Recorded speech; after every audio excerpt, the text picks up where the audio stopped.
El costo del miedo, cuando la inseguridad factura más que la deuda. Esto es lo que escribí esta semana para el comentario del día. Esto es la coyuntura económica y algo más.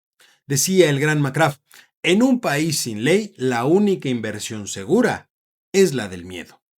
A ver, si hay algo que la moradora de Palacio aprendió bien de su guía espiritual de Palenque, es el arte de culpar al pasado por los fracasos del presente. La diferencia es que mientras el tabasqueño lo hacía con teatralidad, ella lo hace con tono de víctima. Y así, mientras los homicidios se acumulan y la violencia se extiende, el discurso oficial insiste en que todo va bien, que los números mejoran y que el país avanza. Pero los datos, esos tercos indicadores que no entienden de propaganda, dicen algo muy distinto. La encuesta nacional de seguridad urbana del INEGI revela que 66.8% de los mexicanos considera insegura su ciudad, una cifra que aumentó respecto al trimestre anterior. En el caso de las mujeres, la percepción sube a 72%, mientras que entre los hombres ronda el 60%. En otras palabras, 2 de cada 3 personas viven con miedo de salir a la calle, usar el transporte público o simplemente sacar dinero del cajero. Y con razón, los lugares más temidos son los mismos que deberían ser los más cotidianos: cajeros, transporte, mercados y calles, espacios donde la presencia del Estado es cada vez más invisible. Pero no se trata solo de percepción. La inseguridad tiene un costo económico real y creciente. El Producto Interno Bruto Oportuno al tercer trimestre de 2025, publicado por el INEGI, muestra una caída de 0.3% en el comparativo trimestral y 0.3% en el anual, con desplomes más marcados en la industria y la manufactura, justamente los sectores más afectados por extorsiones, robos de carga y amenazas del crimen organizado. En total, las actividades secundarias cayeron 1.5%, mientras los servicios apenas avanzaron 0.1%. Regiones completas del país están frenadas, entre otras cosas, por miedo. Y es que la violencia ya no solo mata personas, también mata inversiones, el empleo y la productividad. El indicador global de confianza empresarial se ubicó en 48.6 puntos por debajo del umbral de los 50 que marcan un optimismo económico.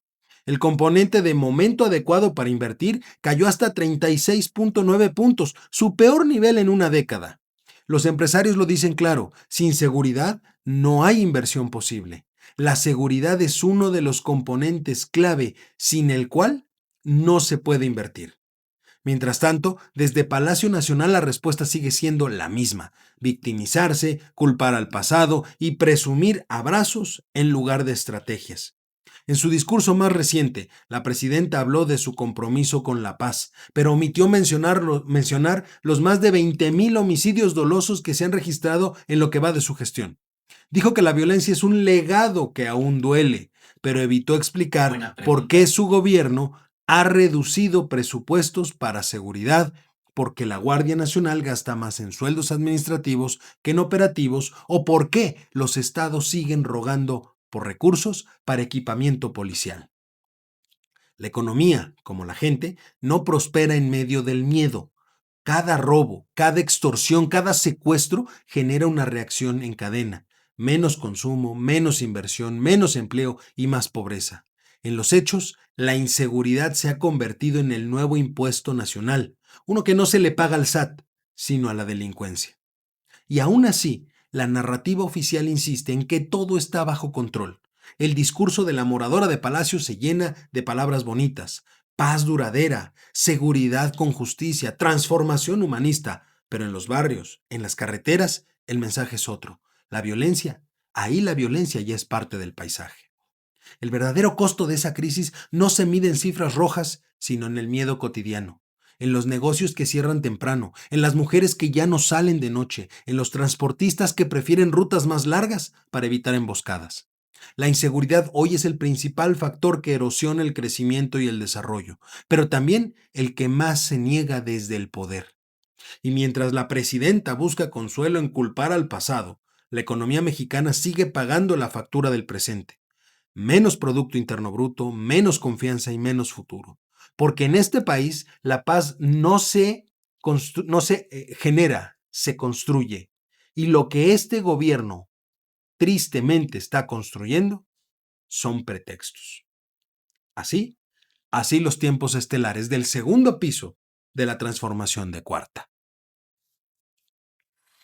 Mm, por cierto, si en la economía el miedo ya opera con un impuesto, en la política el cinismo encuentra un refugio. Vamos con el apunte incómodo. Víctimas del poder. A ver, tras el atentado del alcalde de Uruapan, Michoacán, y de al menos 6 presidentes municipales más en los últimos meses, la moradora de Palacio volvió a hacer lo que mejor sabe, victimizarse. No habló de estrategias, responsabilidades ni resultados, no. Habló de ataques, complots y de una oposición cruel que según ella se aprovecha del dolor para golpear políticamente a la transformación. Y aclaró que pues eso no puede ser. Además, su séquito de babeantes defensores salió en coro a repetir el libreto de siempre. La culpa es de Calderón. Porque en la transformación de cuarta no importa cuántos años pasen ni cuántas vidas se pierdan, siempre hay un villano útil que justifique el desastre. Lo que nadie menciona es que la raíz de esta estrategia no está en el pasado remoto, sino en el inmediato, en el sexenio del ídolo de barro macuspano, aquel que decidió abrazar a los delincuentes en lugar de combatirlos y que hizo de la indulgencia criminal una política de Estado. Esa complacencia dejó al país sumido en una espiral de impunidad que hoy cobra vidas y territorios en cada municipio, en cada carretera y en cada familia que vive con medio. Pero el tabasqueño, curiosamente, a él nadie lo toca. A él se le cuida, se le reverencia, se le perdona todo, porque saben que señalarlo es reconocer que el origen de la catástrofe actual no está en los gobiernos de antes, sino en el sexenio que ellos mismos idolatran. Más de 200,000 personas fallecieron y carga en su conciencia, aunque en Palacio prefieran llamarlo herencia del neoliberalismo. Hoy, cuando alcaldes caen y las comunidades viven sitiadas, la respuesta del gobierno es una mezcla de discurso victimista y cinismo político. No asumen el fracaso, lo administran. Y mientras tanto el país sigue desangrándose, víctima de un gobierno que no se siente perseguido, pero que, ojo, tampoco ha sabido perseguir a nadie. Esa es la realidad del México de hoy. Yo soy Eduardo López y esto fue Coyuntura Económica y algo más. Más columnas de opinión y noticias nacionales e internacionales en nuestro sitio, comentariodeldia.com. Síguenos en todas las redes y plataformas para mantenerte siempre informado.